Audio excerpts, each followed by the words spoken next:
अवतार fire and ऐश की screening पर एवेंजर्स डूम्सडे का 10 या 15 सेकंड का कोई टीजर है जो कि लीक हो गया है गाइस। और अगर इस टीजर को तुमने नहीं देखा है तो स्पॉइलर अलर्ट गाइस। तो इस टीजर के अंदर जो हमारा स्टीव रॉजर्स का कैरेक्टर होता है एक बाइक से उतरता है। ये वो बाइक नहीं होती है जो हम लोगों ने अब तक कैप्टन अमेरिका को चलाते हुए देखा है। जितने भी बाइक्स हम लोगों ने अब तक देखी हैं वो सब मॉडर्न होती हैं। ये बाइक एक्चुअली में 40s या 50s के जमाने की दिख रही है और वो अपना हेलमेट रख कर अंदर घर में जाते हैं। और ये वही सेम घर होता है जिसको एवेंजर्स एंड गेम में हम लोगों ने देखा था, जिसमें पैगी और स्टीव रॉजर्स डांस कर रहे थे। तो ये वही सेम घर होता है। इसके अंदर स्टीव रॉजर्स का कैरेक्टर जाता है और वो अपनी सूट को देख रहा होता है, बिल्कुल टोबी मैगवायर के स्पाइडरमैन की तरह। एंड उसके बाद हमें दिखाया जाता है कि स्टीव रॉजर्स के हाथ में एक बच्चा है जो खेल रहा है और यहीं पर ब्लैक स्क्रीन होती है और लिखा हुआ आता है स्टीव रॉजर्स विल रिटर्न। और एक एवेंजर्स का लोगो आता है बिहाइंड में और उसके ऊपर एक टाइमर चल रहा होता है जिसपे 9 वीक्स का टाइम होता है। 9 वीक्स बाद एक्चुअली एवेंजर्स का हो सकता है ट्रेलर आएगा, जो कि फर्स्ट ट्रेलर आएगा, जो कि काफी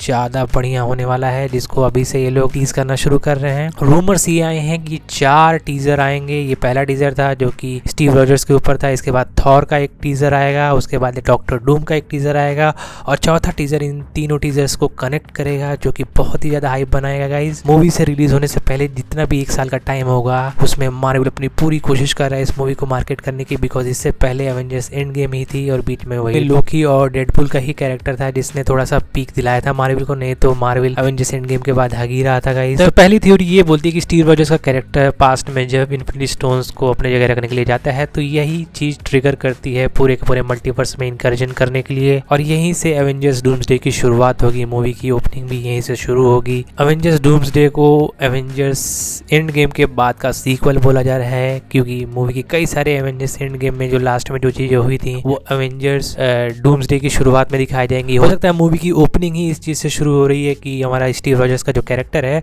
वो इन्फिनिटी स्टोन्स को रख रहा है अलग अलग जगहों पे। सोचो कितना ज्यादा एक्साइटिंग होगा स्टीव रॉजर्स के कैरेक्टर को इन्फिनिटी स्टोन्स को अलग अलग जगह अलग अलग टाइम में जाके रखते हुए देखते हैं। स्टीव रॉजर्स का कैरेक्टर जो होगा वो सारी इन्फिनिटी स्टोन्स को रखने के बाद पैगी से मिला होगा और उसके बाद टाइम स्पेंड किया होगा, उसका एक बच्चा आया होगा, फिर उसके बाद कुछ देर बाद डॉक्टर डूम आता होगा उसके पास। तो मूवी की ओपनिंग हो सकता है एवेंजर्स डूम्सडे का ऐसे हो तो मजा आएगा देखने में गाइस। एंड या फिर ये सब चीजें नहीं होगी और ये मैं कुछ ज्यादा ही सोच रहा हूँ। टीजर में जो ये पूरा का पूरा सीन दिखाया गया ये किसी अल्टरनेट टाइमलाइन का होगा।